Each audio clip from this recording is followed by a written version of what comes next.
Hey, it's Jamie, and today we're rehashing Joshua 12 to 14.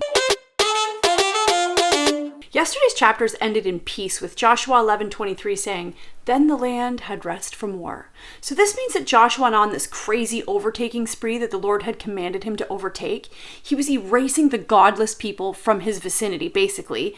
And today's reading, oddly, ends with the exact same phrase that yesterday's did. In chapter 14, the very last sentence, which is verse 15, is, "Then the land had rest from war." So I think today's chapters in 12 and 14 are just like an in-depth look, I guess, of what took place during these crazy wars. It lists king after king after king that Joshua and the Israelites overtook. Mountain slopes, wilderness, Hittites, Amorites, king of Arad, the king of Kadesh. Joshua and his men took them all. And then for good measure, when Joshua had grown old, in chapter 13, the Lord says, "Hey, you're now super old, but there's still a lot of land to be taken over." So he gives him instructions on how to divide it and who's currently ruling it, etc. And he talked about the people who were yet to inherit any of the land that the Lord had given them. Today's chapters go through that land division and who gets what. Again, in chapter 13, it is pointed out that the tribe of Levi got no inheritance, saying again that since the food offerings presented to the Lord are their inheritance, as promised, they're not getting any land. So Moses promised Caleb that day that the land on which his feet stand on will be his inheritance of he and his children forever. So of course, Joshua blesses Caleb and gave him Hebron as his inheritance, thus for now ending the wars and the division. Side note, Hebron used to be called Kiriath Arba after Arba, the greatest man among the Anakites, who were giants. Dun dun dun. So what's the takeaway today? For me, there are two.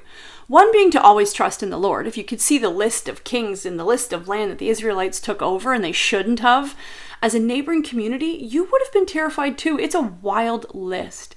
Whatever land the Lord wanted for his people, the Lord got. And if this isn't evidence to trust in him, baby, I don't know what is. He kept telling his people, now go fight these guys, go fight these guys, go fight these guys. They were like, yeah, so we're going to get killed. But know when you trust in him and trust in his plan, you will find the anxiety will lift, the worry will lift, your woes will be less.